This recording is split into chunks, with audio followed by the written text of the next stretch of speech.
तो episode 1 start होता है 3 साल पहले एक आइलैंड पर, जहां कुछ हंटर्स मॉन्स्टर से लड़ रहे थे जो बड़ी बड़ी चींटियों जैसे दिखाई दे रहे थे। मॉन्स्टर हंटर्स पर भारी पड़ रहे थे, लेकिन तभी वहां पर एच रैंक के हंटर आ जाते हैं जो कि काफी पावरफुल थे और वो उन सब मॉन्स्टर्स को हरा देते हैं। फिर हमें बताया जाता है करीब 10 साल पहले इस दुनिया में अचानक ही पोर्टल्स खुलना शुरू हो गए, जिनमें कुछ जादुई मॉन्स्टर रहते हैं। उन पर आम हथियारों का कोई असर नहीं होता है और सिर्फ इनसे वही लोग लड़ सकते हैं जिनकी जादुई शक्तियां जाग गई हों। ऐसे लोगों को हंटर्स कहते हैं और इन हंटर्स को इनकी पावर के हिसाब से अलग अलग रैंक दिए गए हैं, जैसे कि ABCD। सबसे पावरफुल हंटर S रैंक के होते हैं और सबसे कमजोर E रैंक के। लेकिन अगर एक बार आपकी शक्तियां जाग गई तो आप अपनी शक्ति को और ज्यादा नहीं बढ़ा सकते। अब कहानी प्रेजेंट में आ जाती है। कहीं पर एक पोर्टल ओपन हुआ था, इसलिए उसके मॉन्स्टर को मारने के लिए हंटर्स को बुलाया गया था। तभी वहाँ पर एक लड़का आता है जिसका नाम था संग जिनवू। सब लोग उसके बारे में पूछ रहे थे। तभी एक आदमी जिसका नाम था पार्क, वो कहता है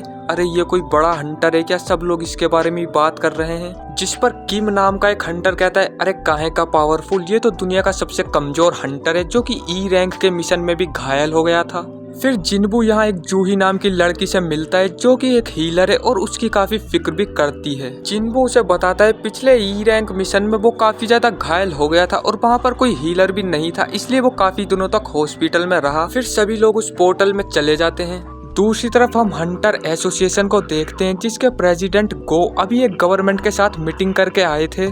गवर्नमेंट चाहती थी कि उन पोर्टल से मिलने वाले क्रिस्टल, जिन्हें मैजिक जेम कहा जाता है, वो गवर्नमेंट को दे दिए जाएं। हंटर्स उन्हें बेचकर ही पैसे कमाते थे। ये क्रिस्टल मॉन्स्टर को मारने से मिलते हैं और ज्यादा पावरफुल मॉन्स्टर को मारने से ज्यादा महंगे क्रिस्टल मिलते हैं। इन क्रिस्टल से मॉन्स्टर को मारने के हथियार बनाए जाते हैं और पोर्टल में खुदाई करने से माना क्रिस्टल भी मिलते हैं जो कि मैजिक जेम जितने पावरफुल तो नहीं होते, लेकिन गवर्नमेंट इनका यूज एनर्जी सोर्स बनाने में करना चाहती है क्योंकि ये दूसरे पावर सोर्स से काफी ज्यादा सस्ते हैं और इनसे ज्यादा पोल्यूशन भी नहीं होगा। उधर गुफा में जिनवू ने एक मॉन्स्टर को मारकर उसका क्रिस्टल ले लिया था और तभी दूसरा मॉन्स्टर उस पर अटैक करके उसके पेट में अपनी तलवार घुसा देता है। ये देखकर जूही उसे तुरंत हील करने आ जाती है। इधर हंटर्स ने सभी मॉन्स्टर को मार दिया था, लेकिन उन्हें ज्यादा क्रिस्टल नहीं मिले थे जिनसे उनकी ज्यादा कमाई नहीं होगी।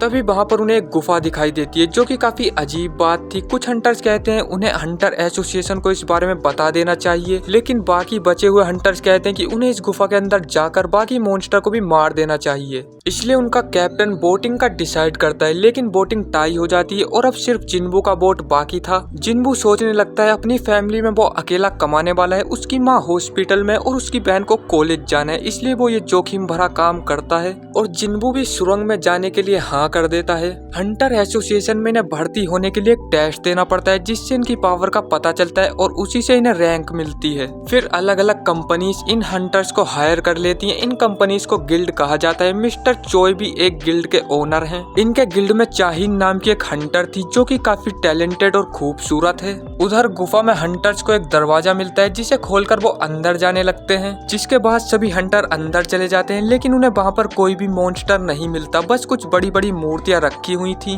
बीच में एक सबसे बड़ी मूर्ति थी जो कि एक सिंहासन पर बैठी हुई थी। फिर इन्हें एक स्टैचू दिखाई देता है जिस पर कुछ नियम लिखे हुए थे। फिर उनका कैप्टन नियम पढ़ने लगता है। उस पर लिखा हुआ था यहाँ पर आए लोगों को गॉड की पूजा करनी चाहिए, फिर गॉड की तारीफ करनी चाहिए और जो ऐसा नहीं करेंगे वो जिंदा नहीं बचेंगे।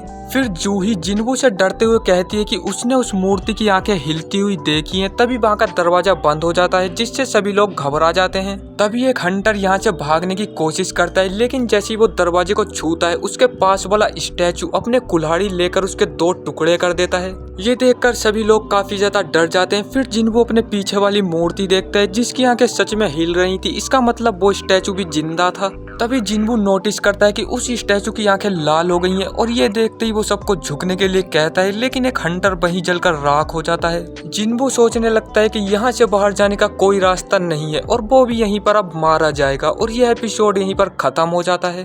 तो ये एपिसोड आपको कैसा लगा हमें कमेंट करके जरूर बताना और नेक्स्ट एपिसोड देखने के लिए चैनल को कर लेना सब्सक्राइब। मैं मिलता हूँ आपसे बहुत जल्द किसी नए एपिसोड के साथ।